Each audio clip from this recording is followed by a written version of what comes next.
Hello, hello. I might look a little different, but that doesn't mean story time will be any less inviting. So please come and relax. Pull up a chair, grab your favorite drink, and let's settle in for another evening story time. This is a story so many people will be familiar with, and so many of us grew up with. Written by Maurice Sendak. The book is Where the Wild Things Are. It's one, like so many others, that's very near and dear to my heart. I grew up reading this story with my parents, and I remember I would always roar like Max in the book. Maybe tonight, this book will help you remember your inner child and help you rest a little bit better. Without further ado, this is Where the Wild Things Are by Maurice Sendak. The night Max wore his wolf suit and made mischief of one kind and another.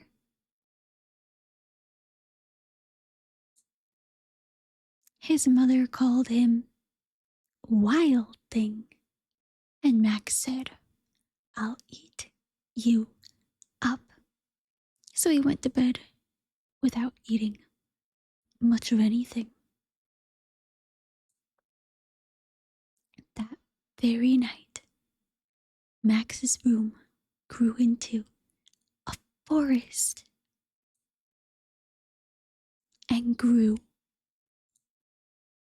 and grew until his ceiling hung with vines and the walls became the world all around.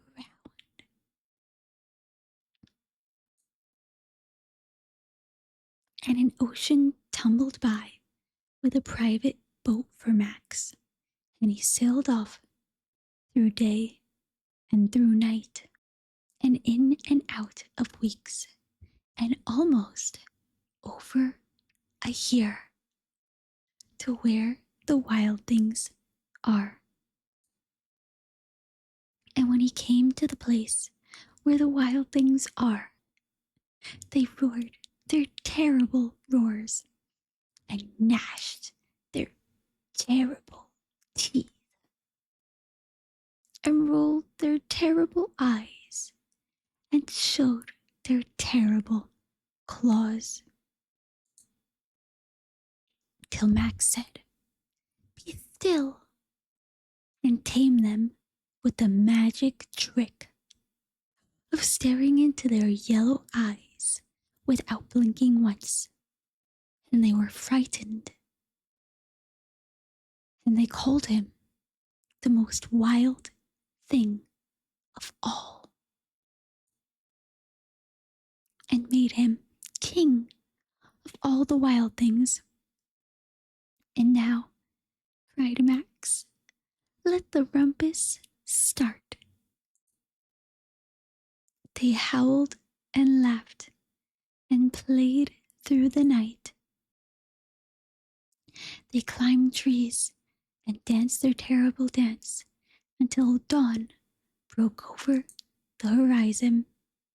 Now stop, Max said, and sent all the wild things off to bed without their supper. And Max, the king of all the wild things, was lonely and wanted to be where someone loved him best of all. Then, all around, from far away across the world, he smelled something good to eat. So he gave up being the king of where all the wild things are. But the wild things cried, "Oh, please don't go. We'll eat you up. We love you so." And Max said, "No, They, the wild things roared their terrible roars and gnashed their terrible teeth and rolled their terrible eyes and showed their terrible claws. But Max stepped into his private boat and he waved goodbye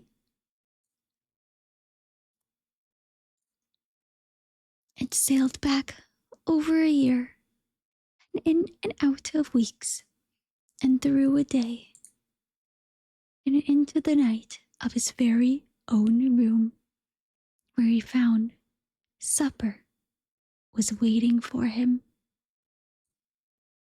and it was still hot. The end. I hope you enjoyed this story, well short of where the wild things are. I know this story is beloved by so many, they even made a movie about it. Have you seen the movie?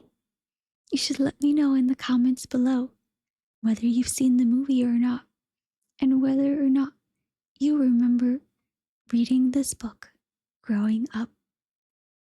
There are so many wonderful bedtime stories, and I can't wait to read so many more with you.